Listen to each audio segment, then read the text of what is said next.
It is Friday, April 10th, 2020, and you are tuned into DIRTRACKR Daily. I'm Justin Fiedler. Sorry for the late start today. Slept in a little bit. I was up late last night watching some of the iRacing stuff and went to bed a little late, so I slept in a little bit today to get some more rest. But full busy show for you today. The 4,000 to win Schaefer's Oil Spring Fling Finale was last night. 18 drivers were locked in going into last night, with 6 more transferring in from 3 LCQ races, and then they gave out 2 provisionals, which would be determined later in the night. The 6 drivers to earn their way in through the 3 30-lap LCQs were Devin Morgan, Kendall Tucker, Virgil Graham, Dylan Fox, Dylan Thomas, and Chris Fisher. Trent Ivey and Corey Gordon were given the 2 real-world positions to lock out the 26-car field. In the 100-lap feature, it was Blake Majulis and Jordan Casey on the front row. Majulis, who was last year's iRacing World of Outlaws Late Model Series champion, led much of the early part of the feature. By around lap 27 or 28, Hayden Cardwell moved up from his 5th starting position to take the top spot. One of the kind of interesting drivers to me to watch was current iRacing World of Outlaws Sprint Car Series points leader Alex Bergeron. He started 3rd, got spun a few laps in, and then went all the way to the back, and then kind of through the rest of the feature. While most of the drivers were kind of from the the middle to the top on the track, Bergeron was about the only guy rolling the bottom like crazy, just off the infield tires at the dirt track at Charlotte. Was able to roll that bottom all the way back to the lead. It was pretty crazy to watch him, and you could just kind of see him slowly kind of sneaking up there, and then finally get all the way back. He took the lead, I think, around lap 74, and then he was able to hold on to the lead until some contact with the wall on a late restart that basically pushed him back 4 or 5 positions in the running order. That gave the lead back to Hayden Cardwell. The race was pretty clean for most of the 100 laps. It got a little crazy at the end, kind of when that last maybe 15 to 20 laps of the race, the cautions really started to fly. That kind of desperation ramped up. You could see guys trying to kind of make those moves and fill some holes. There was a lot of 3 and 4 wide racing and things like that. I felt bad. Pole sitter Majulis, he led a bunch of laps, ran up front for most of the night. He got wrecked late. He ended up 22nd. But at the end, it was Hayden Cardwell winning, and he taking down the $4,000 over 16th starting Evan C., 15th starting Dylan Wilson, Jordan Casey, and Devin Morgan. Morgan transferred in from the LCQ.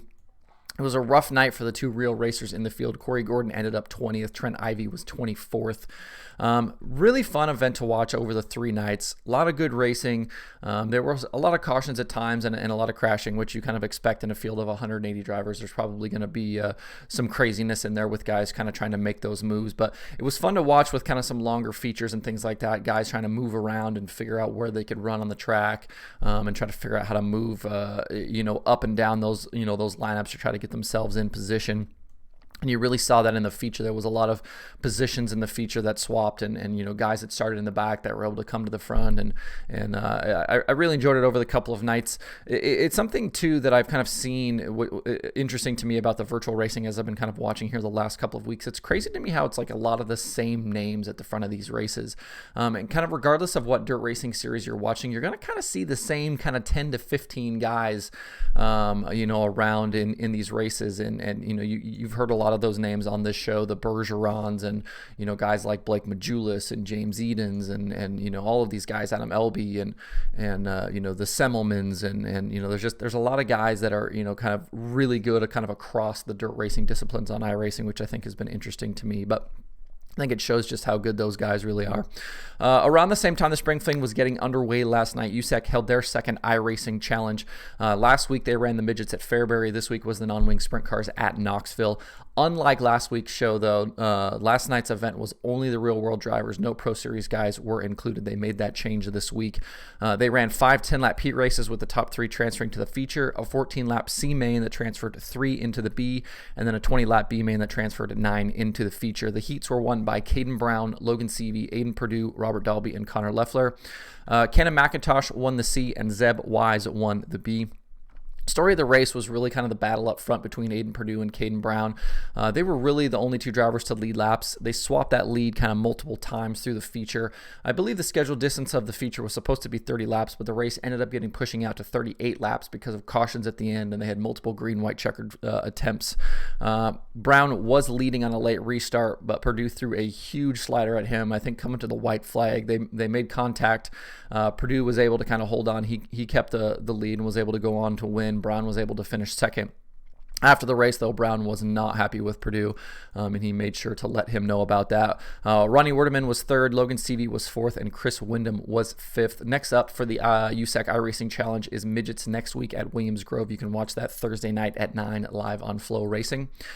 Tomorrow night on Saturday, catch the USAC competitors again in action on iRacing when they take on the Fairbury Speedway in Midgets, also at 9 o'clock on Flow Racing. The winner gets that $2,020 top prize. It's, I think I said yesterday, it's difficult to say, with $1,000 for second and $500 for third. You'll see most of the same names you kind of saw on the show last night.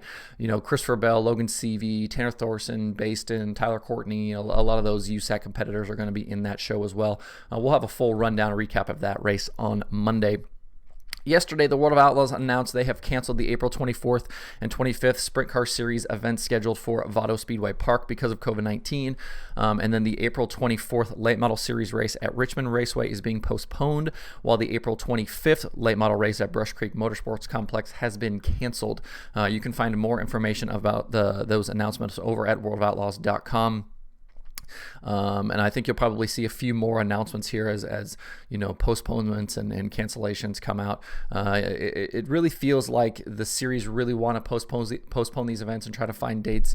But obviously, as more and more days kind of disappear from the schedule here because of this, there's going to be less and less dates available. And I think you're going to see, you know, a lot of races kind of on top of each other, which I think on some level will be a little bit of a shame. But a lot of tracks and a lot of series still want to get some of these races in. So we'll kind of see how that plays out here over the remaining part of the spring and into the summer here, and figure out as these schedules kind of change.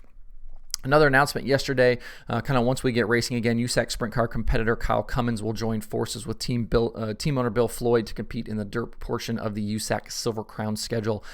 Donnie Gentry will spin the wrenches on the Pink 69. So check out Kyle. Kyle's had a lot of success in the USAC Sprint Car ranks, and we'll be jumping into Silver Crown this year, so that'll be fun to watch and see what he's able to do over there. Looking ahead to the weekend, if you're looking for some dirt racing to watch, a lot of stuff going on, and I mentioned yesterday that I've started adding some of this stuff back to the pay-per-view schedule at DIRTRACKR, so you can keep up with a lot of this stuff there. But starting tonight, Dirt Vision has 2 Tennessee late model shows on their watch party starting at 7 p.m. Eastern. You can watch races from Memphis Motorsports Park and Volunteer Speedway. Tomorrow night at 7 p.m. Eastern, they are showing the 2000 and 2001 Channel Lock challenges from the dirt-covered Bristol Motor Speedway. Those were the sprint car races where they threw dirt down on the Bristol Motor Speedway and ran 2 features in back-to-back years, 2000 and 2001. Pretty crazy stuff to see sprint cars around the Bristol Motor Speedway. If you have not watched those, I would definitely recommend tuning in tomorrow night. Both of those shows can be watched as part of your Fast Pass. They also have single-day passes available, I believe. Dirt on Dirt is doing a weekend rewind with the best of coverage from 2013 through 2019, basically running nonstop, I think until sometime on Monday on Dirt on Dirt. So if you're looking for some late model coverage, you can check that out over there.